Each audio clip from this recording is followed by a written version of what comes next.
no questions, and let me talk about the the last lab that we did, the sulfate lab.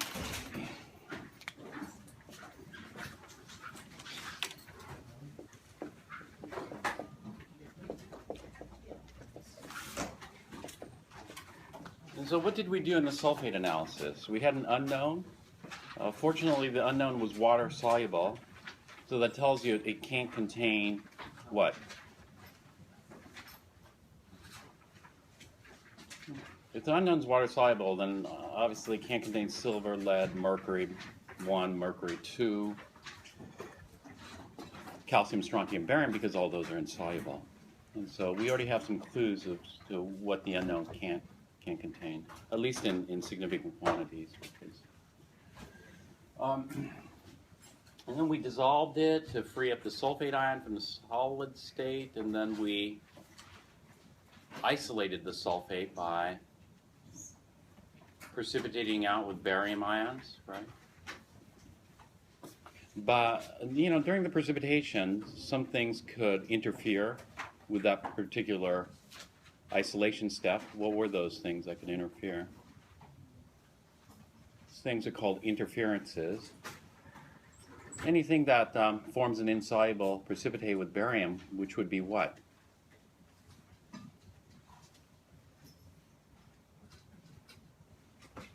Phosphates, carbonates.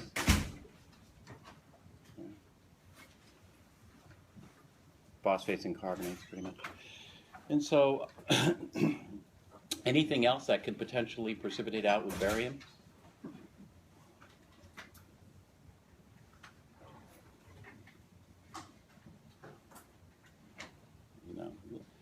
Do you guys, what do you think about this formal report?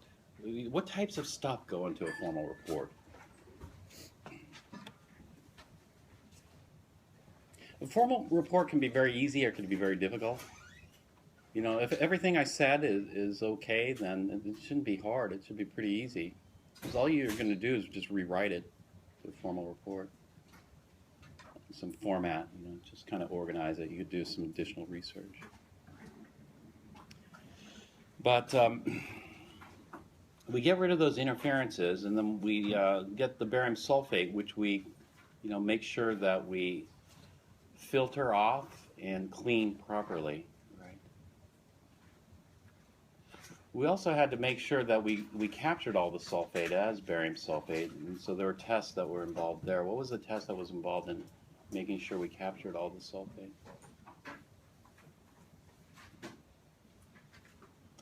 And so this is the type of stuff that you write about in the formal report.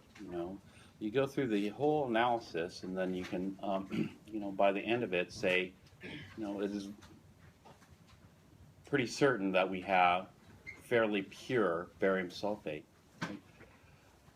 But, based on the whole procedure up to this point, we are pretty certain it's pure barium sulfate that we captured. But how can we be absolutely certain that it's barium sulfate that we capture? Are there any kinds of things we might be able to do, to figure out what the composition is?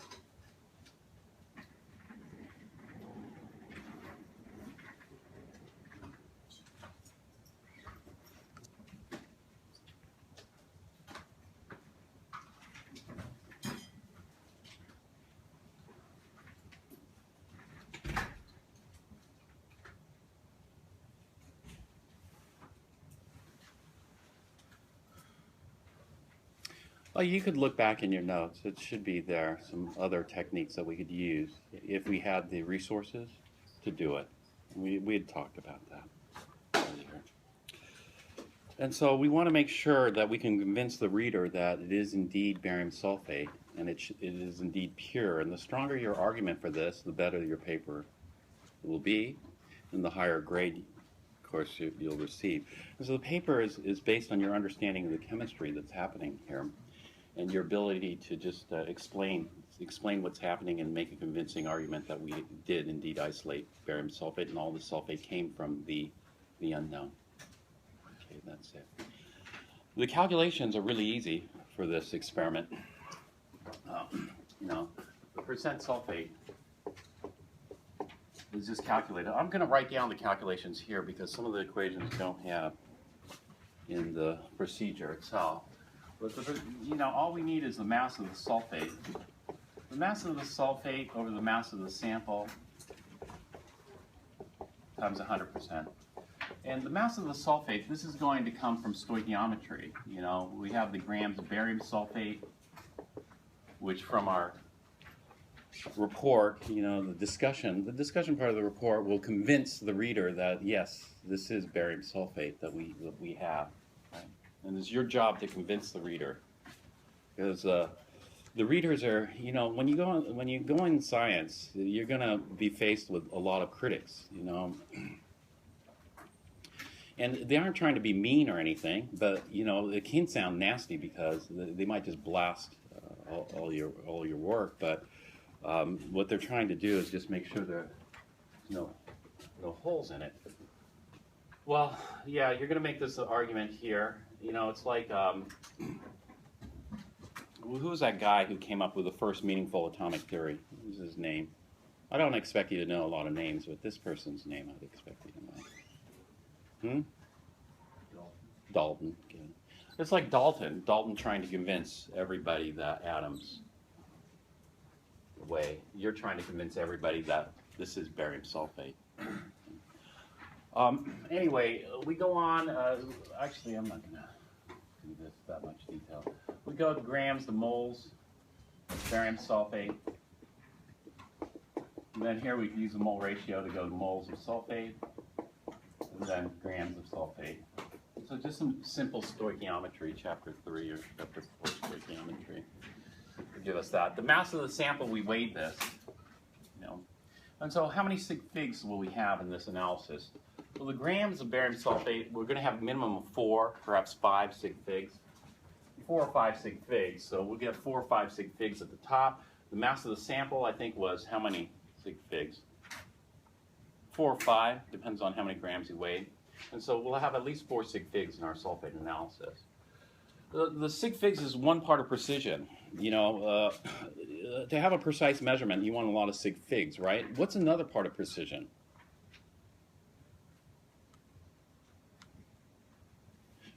Well, the more sig figs you have, the more precise, you know, that measurement in terms of a mass, let's say. The more sig figs you have in the mass, the more precise. At least the more decimal places, for sure. What's another component of precision?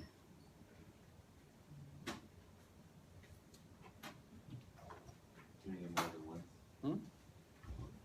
Oh, doing it more than once? Yeah. Doing it more than once and then seeing how well they agree with each other.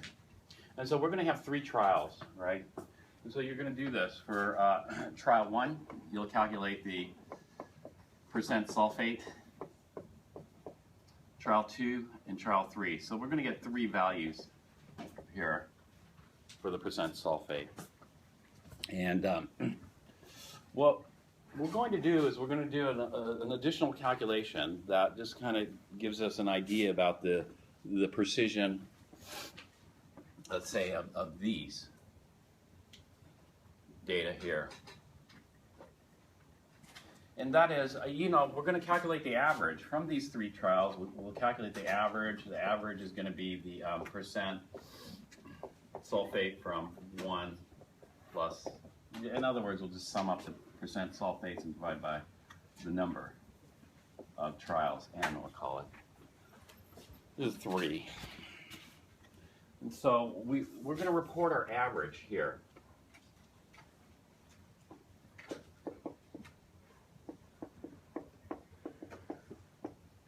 But what we want to do is we want to get an idea about the spread. You know, we have the average here, but do you know what I mean by the spread of data here? In other words, are the 3 trials closely spaced, or are they widely spaced data? You know, obviously what we want is we want high precision, that is high agreement between the three trials, and so we want these narrowly spaced.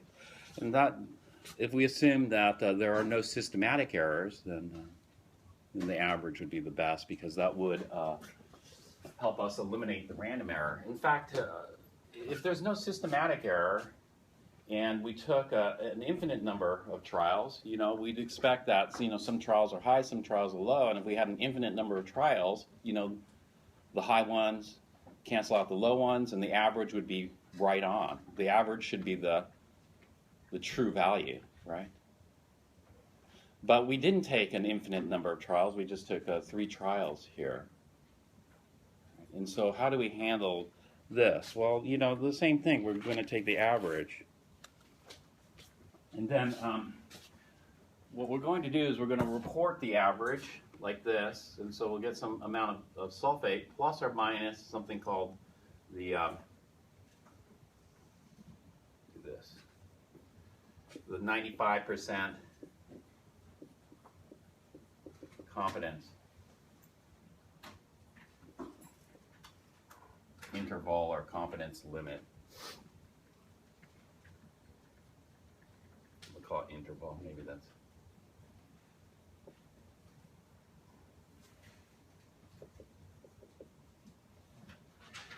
This plus or minus is going to give us an idea about the spread of the data here. And one way of thinking about this 95% confidence interval limit is that, if we did take a lot of data, we'd expect the data to show a normal or bell-shaped or Gaussian type distribution. That is, if we start collecting a lot of data, some data is going to fall out, but eventually, the data will pile up here, and here some data will be kind of far off here. But if we did take a lot of data here, then it would stack up on each other, and it would look like this bell-shaped curve here. So let's just represent that like that. And then we look at this, and do you guys know what a standard deviation is? Well, obviously you know. You have a good way to describe a standard deviation? If we take the average here, let's say, here, and then look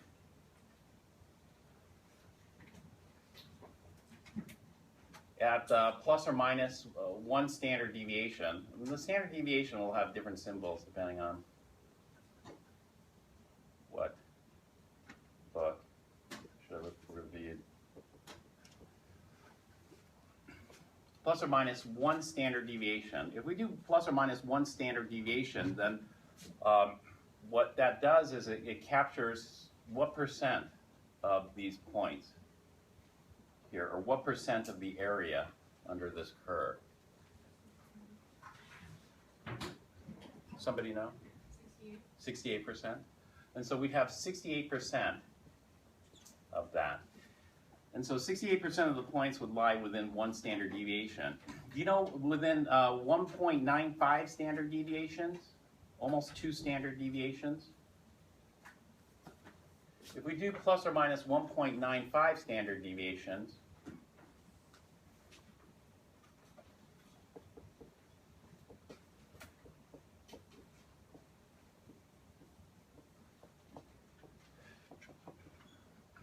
do you know what area we captured?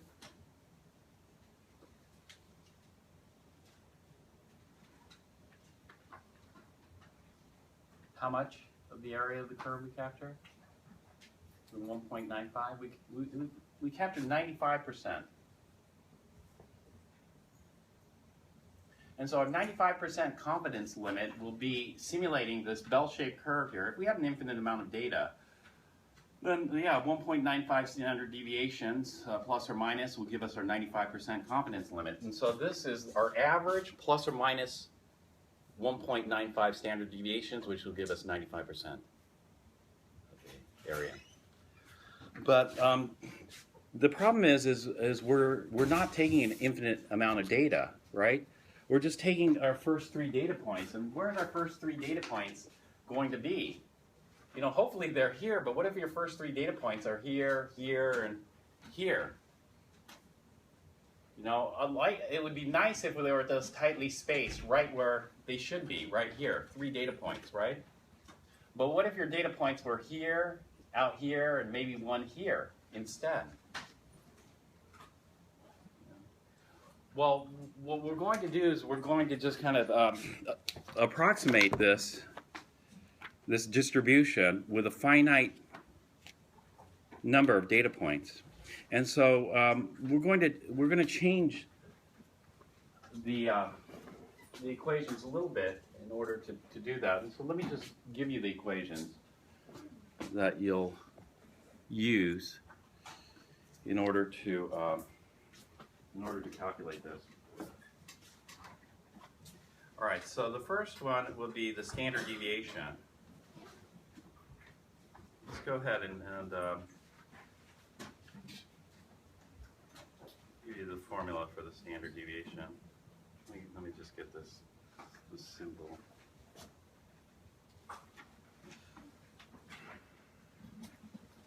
Let me just use sigma for the standard deviation. So we're going to calculate this by hand. You could use a calculator, but you should do it by hand at least once to see what it is.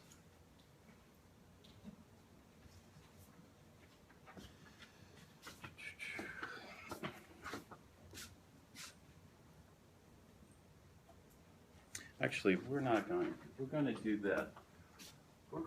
Because we're not taking an infinite number of data, we're just going to do this. The standard deviation is approximately equal to S, variance, which is going to be equal to this. It's going to be the square root of 1 over n minus 1, where n is the number of trials, okay, times, this will look like the standard deviation here, the sum of the individual trials. So this would be, we call it xi minus x bar squared. And so for us, because we don't have an infinite number of measurements, and so the equation is a little bit different because we have a limited or a finite number of measurements, and so we're going to account for this with this term here. And so S is going to equal, for us, this will equal 1 over, how many trials are we doing? We're just doing 3 trials, so it's going to be 3 minus 1. Right? And then we'll do the sum. And so this would be the percent sulfate from trial 1 minus the average percent sulfate. Okay, so you do this and then square that, plus, I guess I'm going to need another, the percent sulfate from trial 2 minus the average percent sulfate squared plus the percent sulfate from trial 3 minus the average percent sulfate, and square that. And then we'll take the square root of it.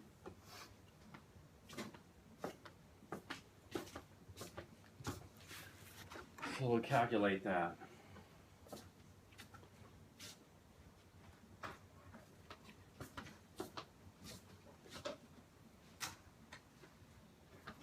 All right, now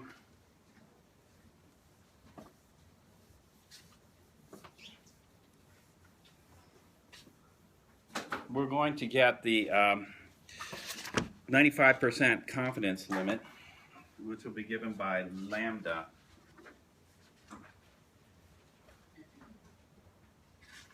I forgot to mark it.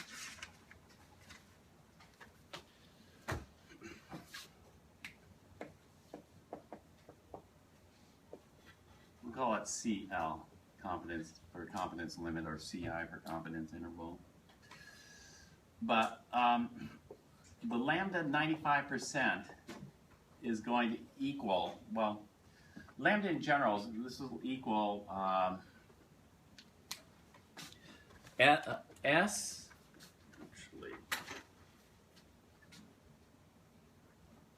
before I get it mixed up, I forgot the formula. Unless, Scott, you have it? Do you have the formula memorized for lambda? ST over N. We'll talk about what those are in just a second, but I need to give you the student's T. Let me look it up. There are too many formulas in this book. Student's T.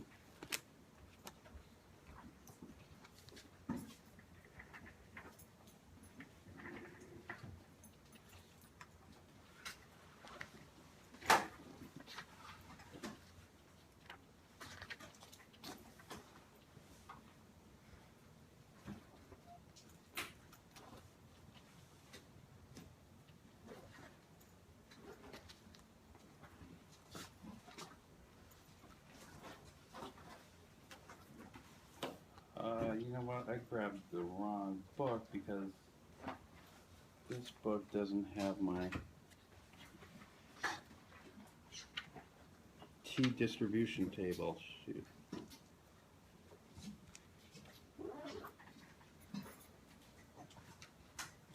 I get it. Just a second. All right. Well, anyway, S is that variance that we were talking about, which is like the standard deviation, but for a finite set of data. T, this is comes from the student's T. The student's T distribution. And we'll get the value off a table, from table. N, this is just the number of measurements. And so the student's T table, let's look that up.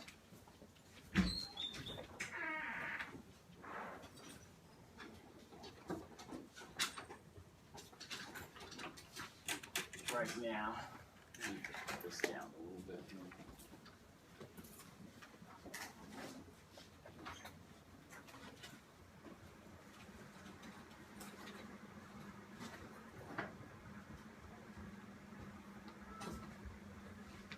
This had it, but it doesn't have a student's T, surprisingly.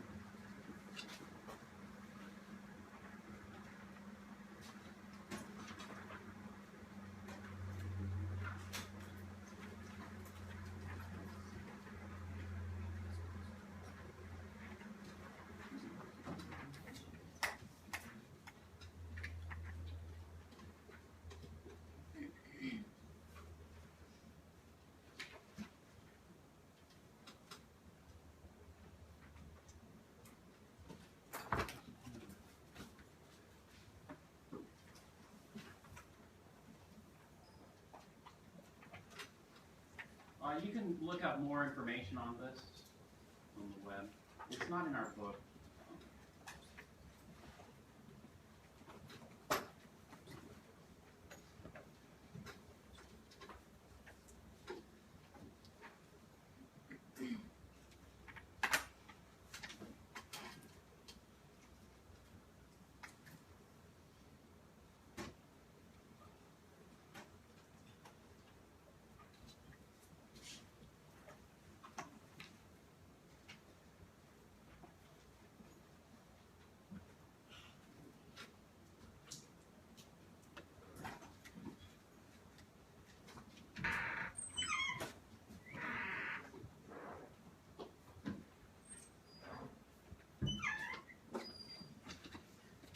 This is the student's T distribution table here. And so what we do is we want a 95% confidence interval. So we're looking at this column here. And you can see the effect of different numbers of trials here. The more trials, you know, In fact, as the number of trials approaches infinity, do you know what the student's t approaches? As the number of trials approaches infinity, this number, you know what it goes to? Anybody? Let's see how far they take this. They don't take it. They only go to 30. As the number of trials approaches infinity, this number, how many times the standard deviation goes to 1.95. At least I think. Although it doesn't look like it. This one though, look at this. If we only did one trial, then what we have to do is we have to use the t value 6.31. So if we use 6.31 here, that's going to give us a bigger number here. That means the spread for the 95% confidence intervals is much wider. Actually, this is readable here. If we go to 2 trials, do you see we cut that in half? So we cut that in half, then the spread gets narrower. And so because, one trial, there's a lot of uncertainty there, we expect the 95% confidence limit to be much wider, right, with just one trial versus 2 trials. 2 trials, a lot less uncertainty. 3 trials, do you see the number improves, but it doesn't get cut in half. With 3 trials, it goes from 2.9 to 2.35. And so a little narrower. 4 trials, we go from 2.3 to 2.1. Was there a significant benefit? There's definitely a huge benefit in going from 1 to 2 trials. And then another pretty big drop from 2 to 3, but from going from 3 to 4, was there much narrowing? No. How about 4 to 5? Is there much difference between 4 trials and 5 trials in terms of our 95% confidence interval? No. And then as we go on, let's say the difference between 11 and 12 trials is not significant. In fact, obviously the more trials you do, the narrower the spread becomes, right? But in this case,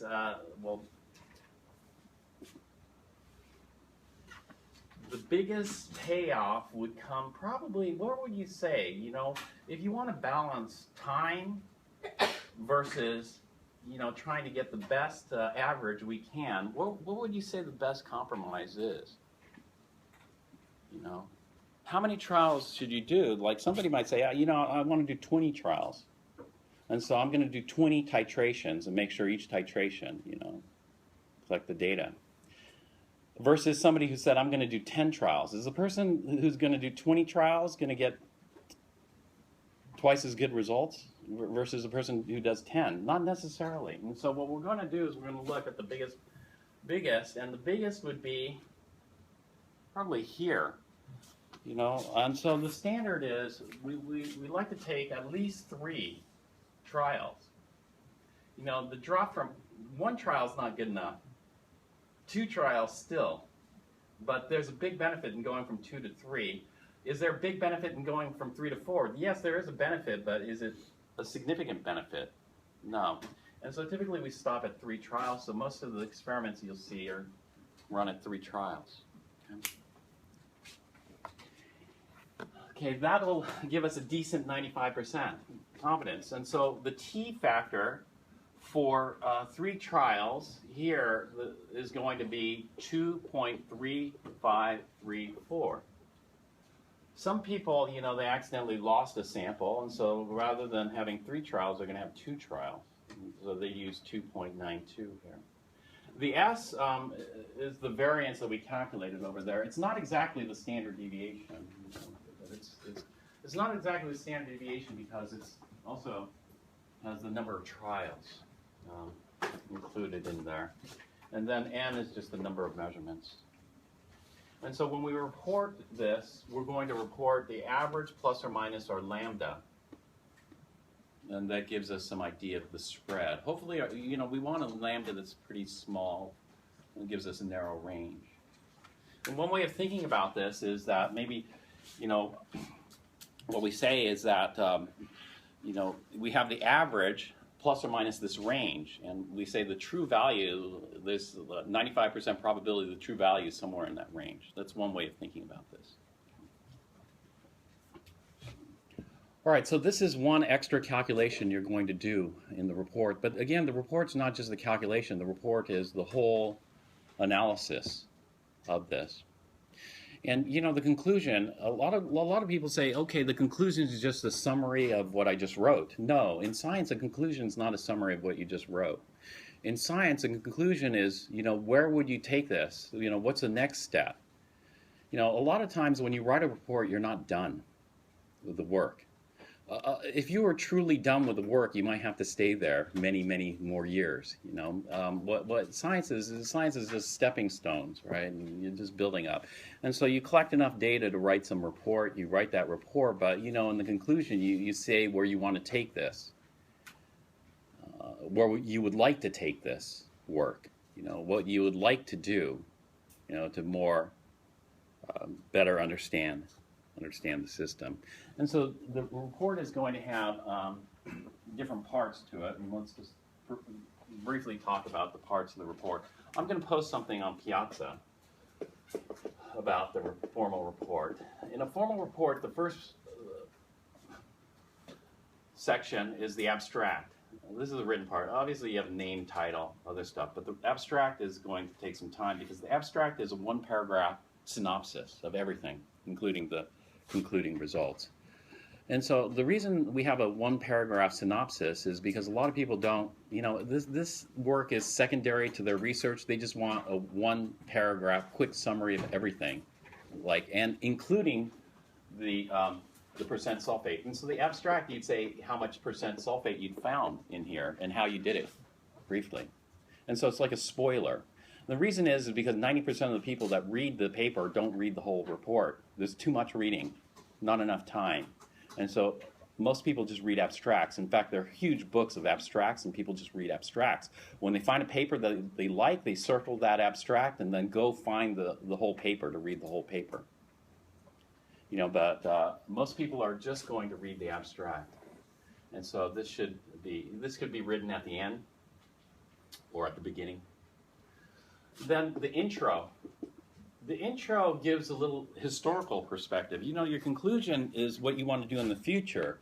The intro maybe talks a little bit about the history of, you know, chemical analysis, sulfate analysis, or talks about, you know, some background information about sulfates. For example, you know, what sulfates are found in, what they're used for, natural occurrence, this kind of stuff.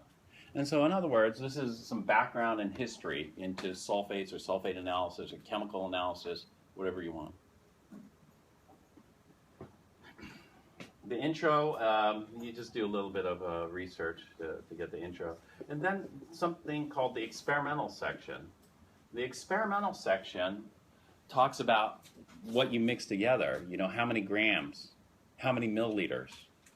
You know, the experimental is just a cookbook, but it's not a cookbook telling. This is, you know, experimental has to be written in past tense because it has to describe what you did, how many grams you had, not how many grams you're supposed to have.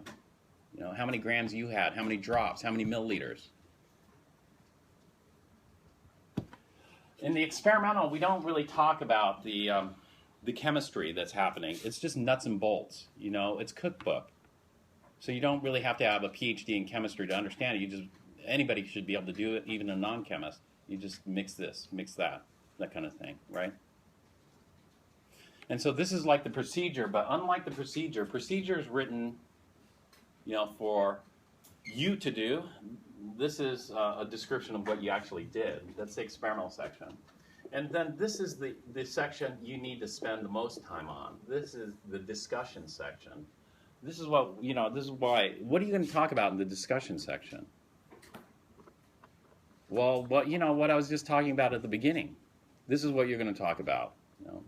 Unknown sample, all the chemical information. This is where you're going to show off your not show off, but this is where you're going to write, what's happening, the chemistry of this analysis. In other words, this is where you make the convincing argument that, this procedure actually works and that you're pretty certain that it is, and it did capture all the sulfate. Right? That's the discussion. At the end of the discussion, this is a short paper. Short papers do not require conclusion. There's no conclusion section. You just have some concluding remarks, like some shortcomings. Obviously, there's shortcomings of the experiment, right? What potential shortcomings are there?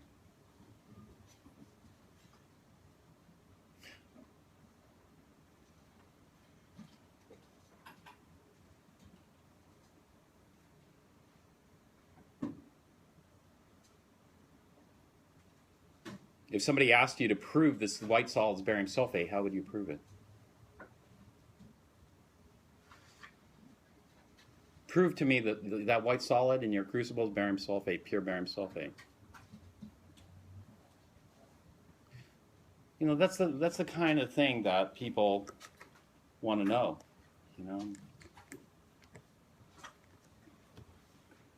This is the hard part in science. A lot of people make science oversimplified, because a lot of papers they say, okay, you got to write an error section, error analysis. Oh, this experiment was subject to error, experimental error. People don't like that, experimental error. They want more specific. So somebody was asking me, are -% errors okay? Yeah, -% errors for sure are okay. The reason is because certain things give a -% error, certain things give a +% error. Right? And they're different, and that factors into your error analysis. Okay, I know in physics they don't care if it's up or down, but we care if it's up or down. And so that's the discussion. So you spend most of your time thinking about this whole process, this whole analysis. All right, any questions on this? And so the first step is just to complete the calculations. It's easy. The hard part is, can you describe the chemistry, what's happened? Okay. All right. You'll have time. I'm going to collect a rough draft. When do I want to collect a rough draft of this?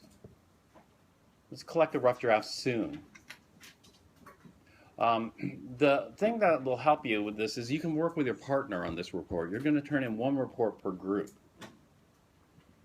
If your partner dropped, come talk to me and I'll rearrange the groups. But you'll have to get together with your partner or something, and then I want to see a rough draft of the. Let's do. What should we do first? Let's do something on the simpler side. Let's do a rough draft of the experimental section first. Turn this in. Can you turn this in to me next week?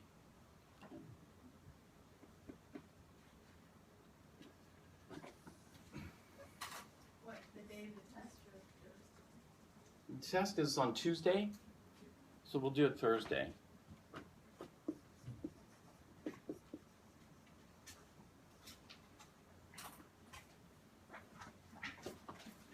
Test is next week, 1 week from today. Okay, again, experimental section is past tense. You obtained unknown white solid from the stockroom, number whatever. Dissolved it in X milliliters of water. Added Y milliliters of acid, HCl, 1 molar, etc. It's just, a description. You'd have certain things like a white precipitate form, cloudy white precipitate, digested for 15 minutes, whatever. Okay? Uh-huh.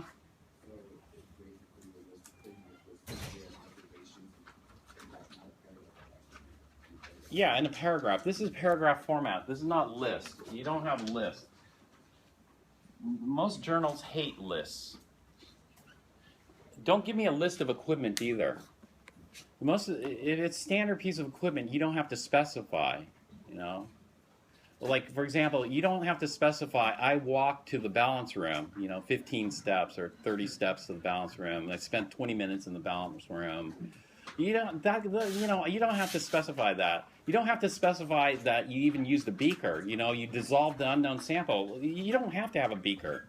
You could dissolve it in a flask. You could dissolve it in whatever, And so that type of stuff is irrelevant. Just get. If it is important, like a special piece of equipment, like a desiccator, then yes, talk about that, because not everybody has that. But the other stuff everybody has. I mean, maybe that's too, but at least this will get you thinking about what you did in the experiment, and then you can start going to the discussion. Okay. And so let's see that next time. All right, what are we doing today? Today's lab is a titration. Everybody's done titrations, I'm assuming. So it's the same thing as Chem 4, except unlike Chem 4, if you overshoot the endpoint, in Chem 4 you can back titrate, because we had an acid burette and a base burette. And so if you overshot the endpoint, you can just add a little bit more acid and start over again, right? This lab today, we can't. If you overshoot, then you have to start over again. And this lab, you know what? This lab, we aren't just going to take 3 trials. We're going to take 3 good trials. In other words, we want 3 trials with a precision of what? No. We need 3 samples. Okay, well, let me back up. You're going to get this stuff, H2C2O4.2H2Os. Even though this doesn't look wet, there are 2 waters for every, what we call molecule of H2C2O4, or formula unit. Well, actually, this is a molecule. In other words, there are 2 waters of hydration in here that we have to compensate for the mass. So what, did anybody calculate the grams? 2.5? Yeah, you're right. That's right. 2.5 grams. So you need to weigh out 2.5 grams plus or minus 20%. And so anywhere from 2 to 3 grams of this. Anywhere from 2 to 3 grams. If you overshoot, no big deal. You might have to fill your burette twice. But it's not that much of a hassle. If you undershoot, that's a problem, because if you get less than 10 mils in a burette means only 3 sig figs. That's bad. A 1 drop error in 10 mils is a high relative error compared to 1 drop error in 50 mils. And so the more volume we use, the better in terms of our... what happened to this? All right, and so what we're going to do is we're going to weigh out oxalic acid. Do you know what we call oxalic acid? This oxalic acid is called the oxalic acid standard. Do you know what a standard is? A standard is a very common word in science. There used to be a place called the National Institute of Standards before they renamed it. I forgot what they renamed it to. Does anybody know? NIST, the National Institute of Standards. You see it, you see standards written on the gas pumps, the gas stations, and the balances in the supermarkets. Well, so tell me what standard means in science. The reason I'm asking this is because even in Chem 1B, I asked the students, and a lot of students don't know what standard means or standardization means, and that's bad. People in Chem 4 should know what standardization and standards are. What is a standard?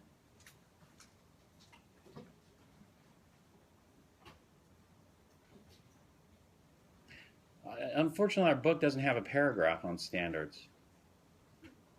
But what a standard is,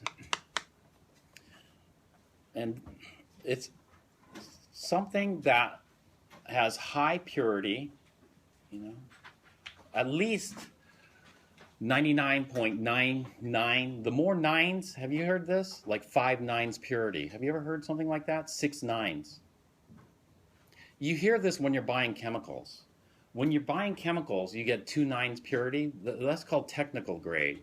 And so a lot of our chemicals that we use are only 99.5% pure. They have 0.5% impurity, sometimes less. You know, some of the chemicals we use are 93% pure. Why? Because to purify them costs too much money. And the impurities aren't going to screw things up. They don't act as interferences, so we're okay. Technical grade is like that, but if you want higher grade chemicals, the highest grade chemical is called,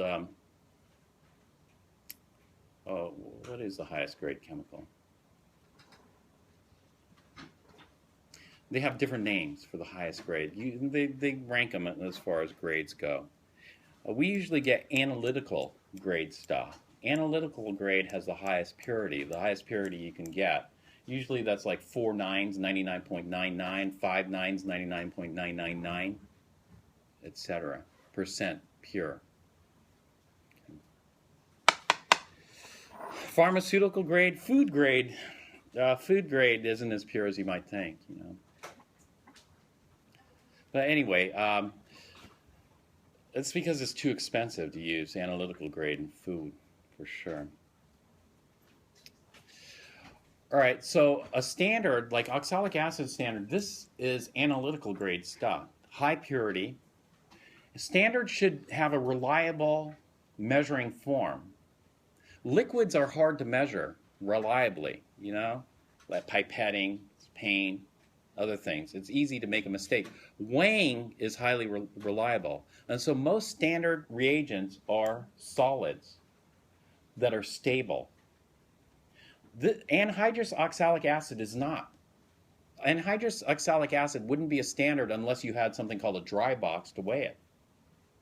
And so what we do is we let the oxalic acid pick up water. It picks up 2 waters from the air, and then it's stable. It's not going to pick up any more. It's not going to lose it. Those waters are trapped in here. And so oxalic acid dihydrate is a standard, a reliable standard in reliable weighing form with high purity. Okay, so we know that this is pure, as pure as we're going to get, let's say. I suppose we could get even pure, but this is as pure as we're going to get.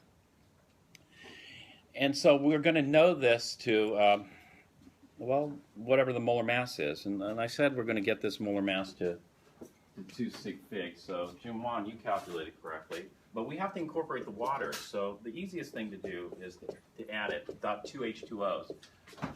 And so altogether, how many H's do I have? 6 H's. So 6 H's is 6O6. 2 carbons is 24O2. And then how many oxygens? 6 oxygens. 6 oxygens is what? 6 times 16. 96? Is that right? 6 times 16? And so this gives us a total combined molar mass of 126.08. We have to incorporate the waters of hydration in the molar mass for oxalic acid dihydrate. And so we have 126.08 grams of oxalic acid dihydrate, solid per mole. And so we weigh between 2 and 3 grams. You know what? Do you want to use the weighing bottle technique? Do you want to weigh this bottle and then tap out the sample? No, we don't want to do that. You know what we want to do? Do we care what this flask weighs? What kind of flask is this?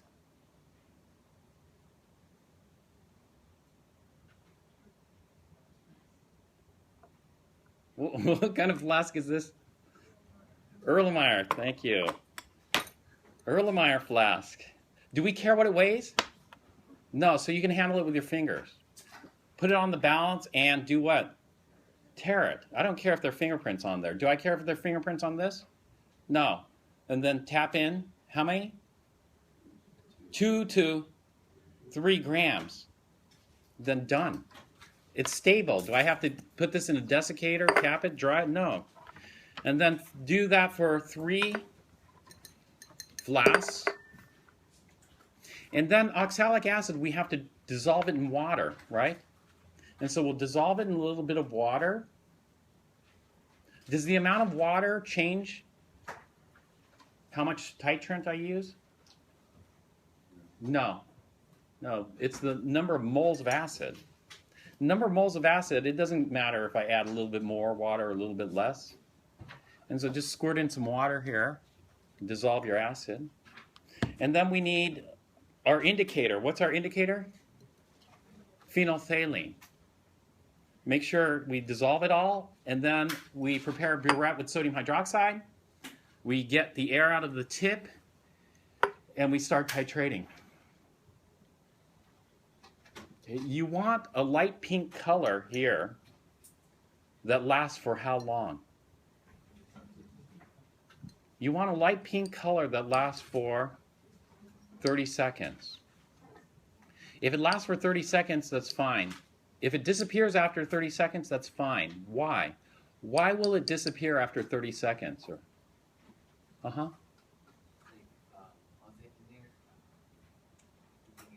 something in air, right. Not hydrogen. If you exhale on it, it'll last less than 30 seconds. Exhaling in this, carbon dioxide. Carbon dioxide is what we call Lewis acid. And so what will happen is the CO2 will neutralize some of the base that you added in there. And so don't exhale in this flask. But eventually it's going to be reacidify. In fact, do you know the pH of our DI water? pH of our DI water is 5.5. The reason it's 5.5 is because it's been saturated with CO2 and air. And CO2 is an acid. Okay? Lewis acid. All right, now we do 3 trials, but unfortunately some people are going to do a lot more than 3 trials. Some people will do 3 trials and that's enough. And so how do you know how many trials you need to do?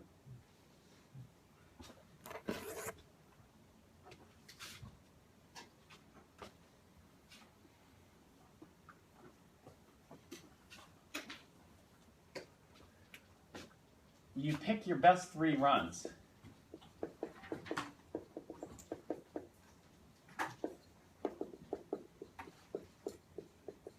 Pick your best 3 titrations, the 3 titrations that agree. Well, if you only do 3, then you have no choice.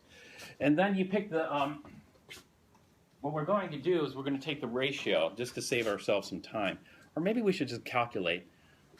What are we trying to do? We have an oxalic acid. What is the purpose of today's experiment?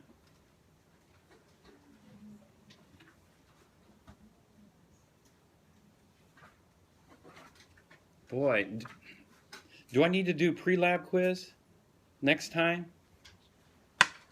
Somebody answer within 5. Come on. 4. To determine the molar mass of an solid acid. Unfortunately, no. Maybe I need to do pre-lab quiz next time. Standardization of sodium hydroxide. The molar mass of the unknown acids next time. What we have is a sodium hydroxide solution that is not standardized. What does that mean? That means we don't know the concentration of this sodium hydroxide to a high degree of precision and accuracy. And what we want to do is we want to use our oxalic acid to standardize our sodium hydroxide so that we know the sodium hydroxide concentration to a high degree of accuracy and precision. The problem is sodium hydroxide is, 1, hygroscopic. Do you know what hygroscopic means? Solid. Because sodium hydroxide, you go, why don't you just weigh it? We got balances there, and then volumetric flask. Why don't we just weigh some sodium hydroxide and dilute it and make a standard sodium hydroxide solution? The reason we don't do that is because weighing sodium hydroxide is so difficult. If you put sodium hydroxide on the balance, the mass just increases because sodium hydroxide is so hygroscopic that it deliquesces. Have you heard of deliquescence? Deliquescence is, it means that it absorbs so much moisture from the air, eventually it'll form a puddle of sodium hydroxide solution. So you start off with white crystals of sodium hydroxide, you end up with a puddle. Where did all that water come from? It just sucked it from the air. That's deliquescence. And so you can't weigh sodium hydroxide unless you have what we call a dry box, a box that has no water, zero humidity environment. And then you can weigh it reliably. But that dry box has to have no CO2 because sodium hydroxide reacts with CO2 in an acid-base reaction. CO2 is the acid, sodium hydroxide is the base, and we form sodium carbonate. Okay. So anyway, we pick the best. You take what we're going to do is we're going to do the calculation, and so we're just going to calculate the molarity of sodium hydroxide because it's easy. Now they tell you to calculate either the grams over milliliters or the milliliters over grams ratio. We're going to skip that. We're going to go straight to the molarity of sodium hydroxide because that's not going to be difficult to calculate. The molarity of the sodium hydroxide will be equal to this. It's going to be moles of acid. Well, we don't have moles of acid. We're going to have grams of acid. And so we're going to go from grams of acid to moles of acid. And then we're going to go from moles of acid to moles of base. Okay, how do we go from grams of acid to moles of acid? Well, we have the molar mass here. How do we go from moles of acid to moles of base? We need the equation. Well, we don't know well, actually we do know what it is. It's oxalic acid plus 2 sodium hydroxides. Oxalic acid is what we call diprotic acid. This is going to form sodium oxalate in 2 waters. And so we need 2 sodium hydroxides for every oxalic acid to neutralize. That gives us the moles of base. The moles of base is what we want, right? We want the moles of base, sodium hydroxide, over the liters. What we're going to have is we're going to have milliliters of sodium hydroxide from our burette here. And so we go from milliliters of sodium hydroxide to liters. And then we can calculate the molarity for the 3 trials. Okay, and so we're going to have trial 1, 2, and 3. Okay, then what we're going to do is we're going to pick the biggest molarity minus the smallest molarity. Hopefully these molarities are tightly spaced. That is, you got decent precision. Divided by the smallest molarity. And then we're going to multiply by 100%, and this is going to give us what we're going to call our percent agreement. There should be percent agreement. Percent difference, maybe. We'll call this the percent difference between the 2 runs that are bordering the outlying runs, let's just say. And so this percent difference must be less than what? What's the percentage? 0.5. And so this is how we know how many runs we're going to do. You know, if you're a little shaky on your run technique, I'll tell you, you know, people don't realize this, but little air pockets get trapped in here. And people who don't thoroughly purge the air pockets out of here always get very good variation in the runs because air is very compressible compared to liquids. This air pocket expands and contracts. And even though they're working hard at getting good reproducible results, this little air pocket's killing them. And so, you know, remember the technique to properly get it out. Okay. So some people do 3 trials, they're out of here. They're out of here in less than an hour or something. Some people do 5, 6, 7, 8 trials. They run out of sodium hydroxide for day 2. They're going to be here for an extra lab period. In fact, we have to make our sodium hydroxide. What we're going to do is, well, hopefully we don't run out of sodium hydroxide. The record is 8 trials, and they still didn't get it, but there was not enough time.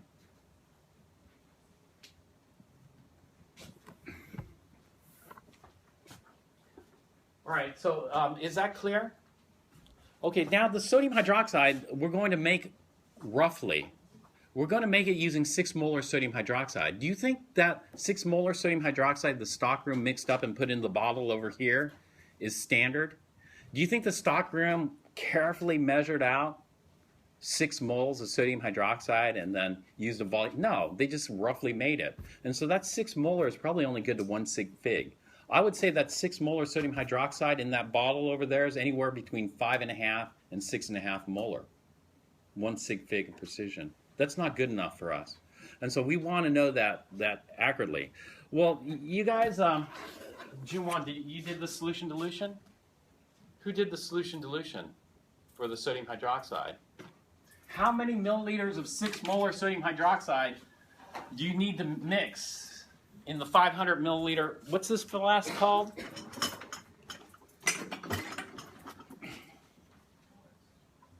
What's this flask called? Florence flask. There's no 500 milliliter mark on this. And so we're just going to guess. Where do you think the 500 milliliters is? Well, obviously, this is not a high precision piece of glassware, right? And so the people who made this don't care. They don't want to spend the money to make it high precision. And so all we're going to do is we're going to guess 500 milliliters is at the base of the neck. But it's, who knows where it is. We're just going to dilute it to here, all right? And so what we want to do is we want to make 500 milliliters of what molarity? Sodium hydroxide? Well, we're going to start off with 6. 0.1. We want 500 milliliters of 0.1. And so M2 is 0.1 molar. V2 is 500 milliliters. We're going to start from M1, which is 6 molar. And so we want V1. How many milliliters of 6 molar stuff do we need to put in that flask to get? And so this is the, solution dilution from chapter 4. M1 V1 is equal to M2 V2. And so we'll get V1 is equal to M2 over M1 times V2. Well, M2 is 0.1 molar. M1 is 6 molar. V2 is 500 milliliters. As the molar cancels out molar, and this gives me, nobody calculated this? 8.3. Did you calculate it before class? Or? Okay. 8.3 milliliters. Does it have to be exact? No. This is rough. What we're doing is we're doing standardization. So we just get it, this shouldn't take very long to mix. About 8 milliliters in here, fill it to here, and you're done. Shake it up. Shake it up, but what we're going to use is stoppers. We have rubber stoppers. Don't use the cork stoppers. The cork stoppers are quite porous, and the cork absorbs a lot of contaminants from the previous people, and nobody ever cleans those. And so if you use a rubber stopper, clean it. What I like to do is I like to clean the rubber stopper and then wrap it with parafilm. Do you know what parafilm is? Parafilm is wax paper that you can stretch over to help prevent cross-contamination. And so I just parafilm it if we have parafilm there. And then stopper it. Then you could invert it. A lot of people invert to shake like this. Or you could swirl to shake, to mix. Okay? And so we got to mix up this. This takes a few minutes, right? And then we're good. And we're going to use this as our sodium hydroxide for the burette. We're going to rinse the burette with this solution, right? We're going to weigh out our acid samples and then continue. Okay, any questions with this? For this? No? All right, hopefully you're out of here quick. Try to get 3 decent runs, okay?